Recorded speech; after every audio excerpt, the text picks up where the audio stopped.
Я багато думаю про вашу ситуацію, про українців у Фінляндії.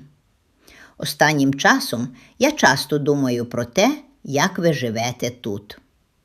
Багато з вас хочуть залишитися у Фінляндії після закінчення війни. Ми дуже хочемо, щоб це стало можливим. Але є одна важлива реальність.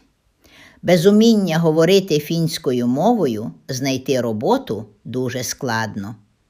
А без роботи залишитися у Фінляндії часто неможливо. Саме тому ми разом з українцями створили рішення. Власний AI-вчитель, з яким можна говорити щодня вдома. Бо правда дуже проста. Говорити можна навчитися тільки говорячи. Тому не чекайте, почніть уже зараз.